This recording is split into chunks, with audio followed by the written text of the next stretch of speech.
Josué capítulo 24, verso de número 15, diz a Bíblia: porém, se vos parece mal aos vossos olhos servir ao Senhor, escolhei hoje a quem servais, se os deuses a quem serviram vossos pais, que estavam da além do rio, ou os deuses dos amorreus em cuja terra habitais.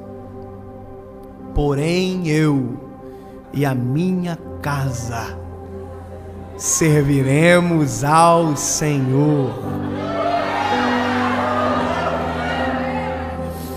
Todo mundo, sem exceção, tem passado. Ninguém consegue viver um presente ou um futuro sem ter um passado. Isso é lógico e racional. O único problema é quando o nosso passado determina o nosso futuro. É quando aquilo que veio antes de nós determina as nossas escolhas para amanhã. É quando as escolhas erradas que foram feitas antes de nós, as palavras lançadas contra nós, sabe, determinam o que eu vou viver amanhã. Nem todo mundo teve o privilégio de nascer numa casa onde palavras de bênção foram a realidade sempre.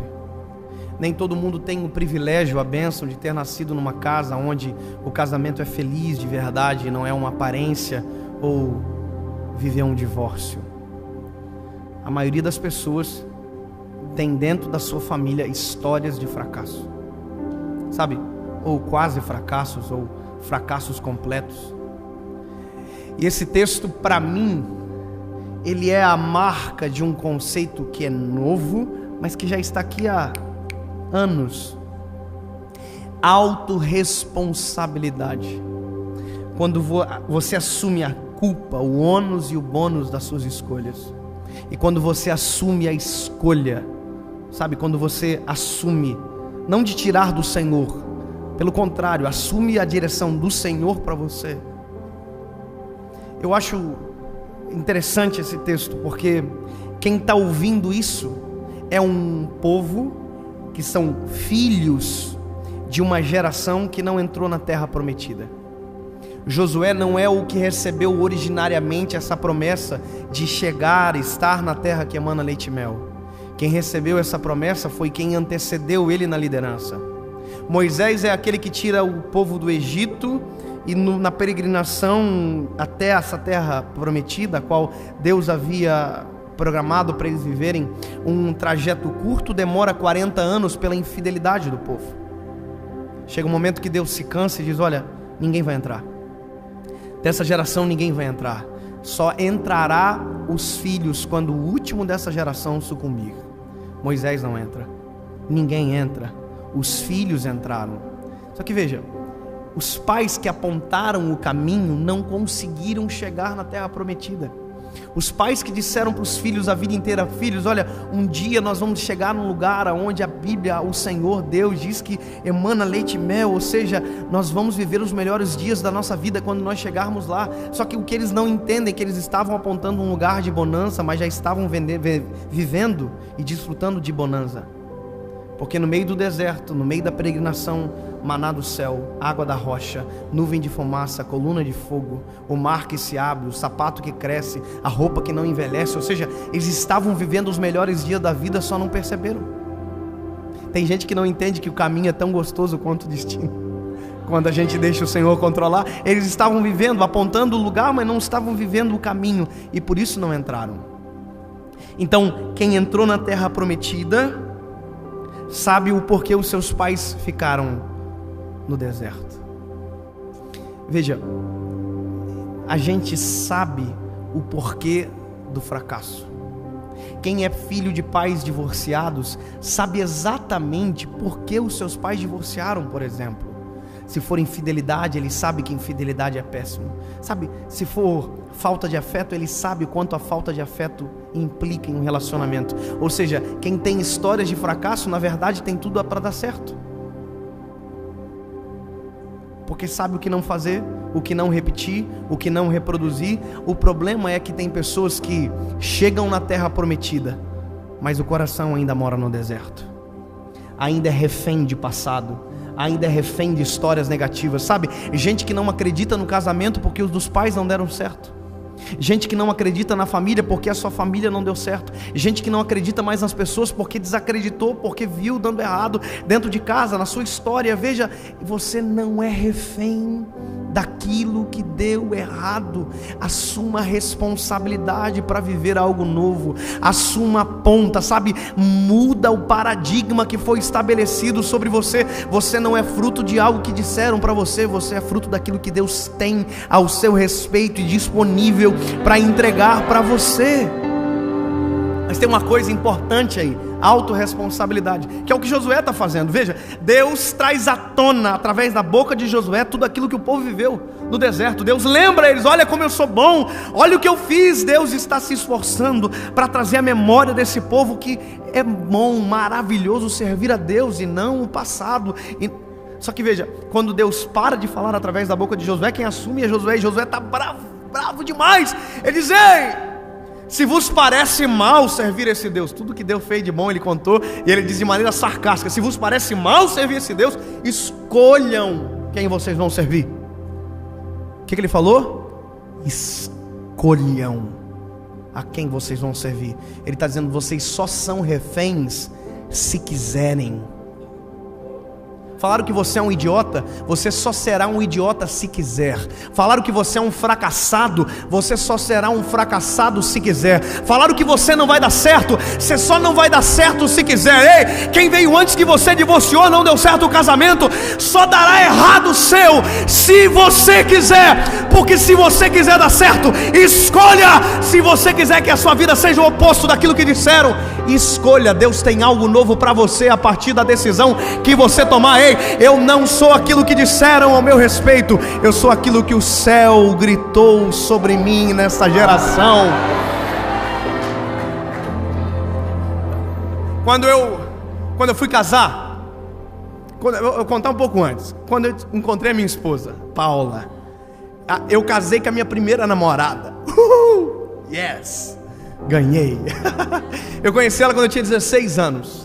Eu me lembro que eu cheguei em casa, disse para minha mãe: mãe, eu conheci a mulher que eu vou casar. Ela quase morreu. Imagina um filho desse perder. Eu entendo ela.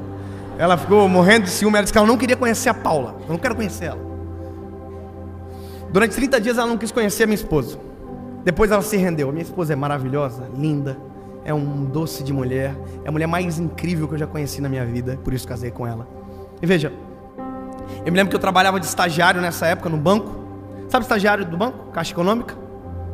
Eu era estagiário da Caixa Econômica. Você sabe que estagiário da Caixa Econômica, com todo respeito à classe, a gente usa uma faixinha assim nas costas, um coletinho azul, uma plaquinha escrita assim: posso te ajudar? Mas na verdade o que eu queria escrever durante 2 anos no colete é: eu preciso de ajuda. Sabe? Tinha vontade de escrever assim: me ajuda, pelo amor de Deus, me socorre dessa vida. Porque a gente ganha pouco, sabe?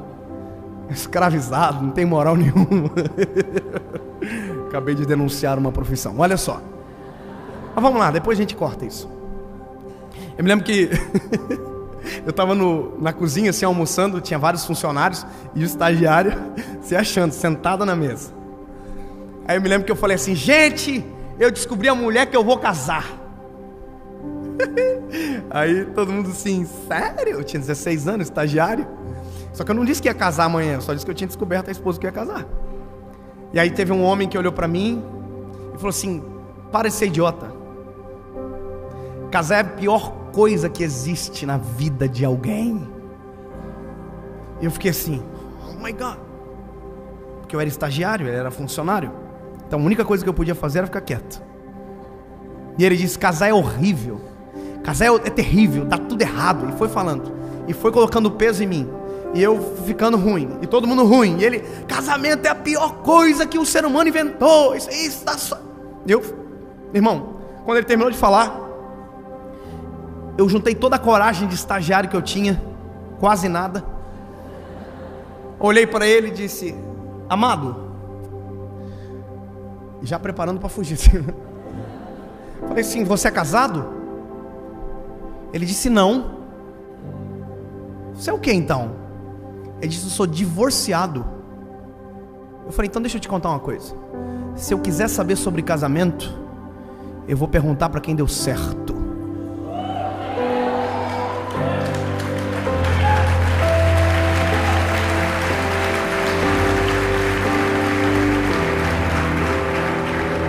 Me lembro de no final do dia passar na mesa de gerente, assinar uma folha.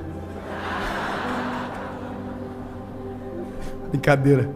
Mas deixa eu te dizer, a gente tem que fazer isso.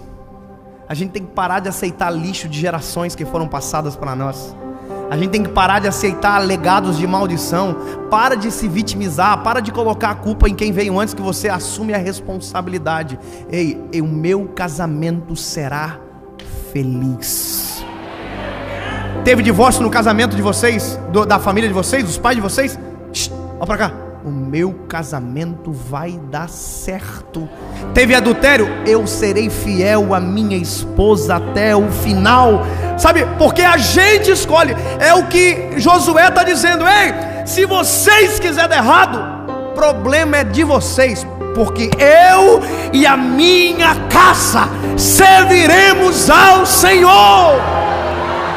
Você está entendendo? Ele está dizendo: ei, eu não sou refém do passado, eu não sou refém de um modelo fracassado que está posto. Deus tem algo novo para mim, Deus tem algo bom para minha história. Eu não sou refém. Tem gente que vive isso, sabe? O pai bateu nele, ele tem um filho, ele bate no filho. Para de passar aquilo que te fez chorar adiante. Para de passar aquilo que te machucou adiante. Eu estava assistindo um filme com a minha esposa esses dias, e a gente estava assistindo um filme onde o filho estava no quarto chorando, e os pais na sala brigando. E eu e minha esposa vivemos isso. Os pais brigando na sala e a gente chorando no quarto escondido. Quantas vezes eu chorei escondido no quarto? Na época os meus pais não estavam bem, meu pai fora da igreja. Quantas vezes? E isso me doía demais. Sabe o que é isso? Eu sei o quanto dói ver a desunião dentro de casa. Portanto, eu tenho uma escolha. Eu tenho um filho agora. Eu tenho um filho, eu não vou fazer o meu filho passar por o que eu passei. Ele não precisa sofrer o que eu sofri. Sabe o que é isso? Eu decidi, eu e a minha casa serviremos ao Senhor. Isso é muito simples. Eu e a minha esposa, quando a gente foi casar, minha mãe falou para mim assim: filho, como você quer que seu casamento seja? Eu falei: como assim, mãe? Ela disse: você quer que seu casamento seja uma bênção ou um inferno? Eu falei: e não é óbvio, mãe? Eu quero que o meu casamento seja uma bênção. E ela disse para mim: então, escolha.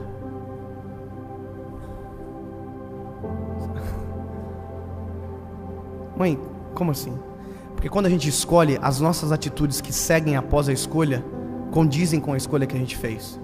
Se eu quero ter um casamento feliz, eu sei o que não fazer e sei o que fazer. Eu tenho todos os motivos para não dar errado. Eu tenho todos os motivos para dar certo, porque o que eu aprendi aqui me apresentou um futuro maravilhoso, brilhante, extraordinário. O que eu vi às vezes dando errado dentro da minha casa, isso é normal, só me ensinou aquilo que eu não devo fazer. Aí minha mãe falou assim para mim: escolheu? Então tá bom, então agora eu vou te dizer uma coisa. Convidou todo mundo pro teu casamento? Aí eu falei: convidei todo mundo, mãe. Falou: todo mundo mesmo? Eu falei: uai, como assim, mãe? Quem que a mãe tá falando? Minha mãe falou assim: Jesus. Você convidou para o seu casamento? A minha mãe é aquelas mulheres de oração violenta, irmão. Ela é crente mesmo. Orou 8 anos e Jesus salvou meu pai. Sabe o que é isso? É uma mulher que tomou a decisão. Eu só quero te dizer uma coisa: na ausência de sacerdote, se você não for o Josué dessa casa, Deus vai levantar um menino, a menina, a mulher. Na ausência de sacerdote, Deus levanta você para gritar bem alto: eu e a minha casa serviremos ao Senhor. É só um adendo para você. Sabe? A minha mãe olhou para mim e disse: convidou Jesus? Eu falei: não, mamãe, então convida. Só que eu tinha um problema. Qual é o meu problema? Eu sou chorão. Então qual que é o medo que eu tinha? O medo que eu tinha é o seguinte: se eu entrar chorando na igreja, o pessoal vai pensar que eu estou arrependido. Eu tinha tudo para entrar chorando na igreja. Imagina, todo mundo dizia: ó, está arrependido. E aí eu orei 7 dias, jejuei 7 dias dizendo: Jesus, eu quero que o Senhor esteja no meu casamento. Só isso. Eu quero que o Senhor esteja, eu quero te sentir lá. Mas não quero chorar na cerimônia, quero chorar antes, se possível, para não fazer vergonha.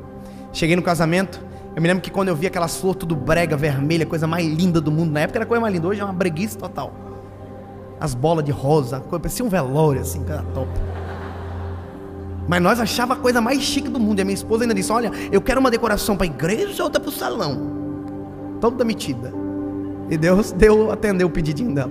Mas deixa eu dizer, eu entrei na igreja, olhei tudo aquilo, me lembro que eu comecei a sentir a presença de Deus, entrei dentro de uma sala e eu gritava chorando, dizendo: Tu é maravilhoso, Tu veio, Tu é real, Tu estás aqui, Senhor, Tu és o meu Deus. E aí eu me lembro, irmão, que eu comecei a chorar, eu estava maquiado. Sabe, irmão, sabe? Oh my God. Péssimo, irmão, o maquiador deixou igual um robô, coisa mais feia do mundo.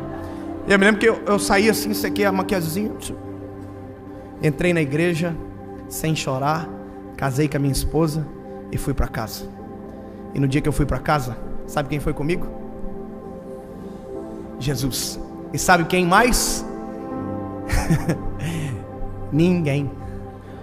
O passado ficou para trás, as coisas velhas se passaram e tudo se fez novo. Porque no meio do caminho do deserto eu construo uma estrada, e no ermo eu coloco um rio. Recomeça, viva algo novo.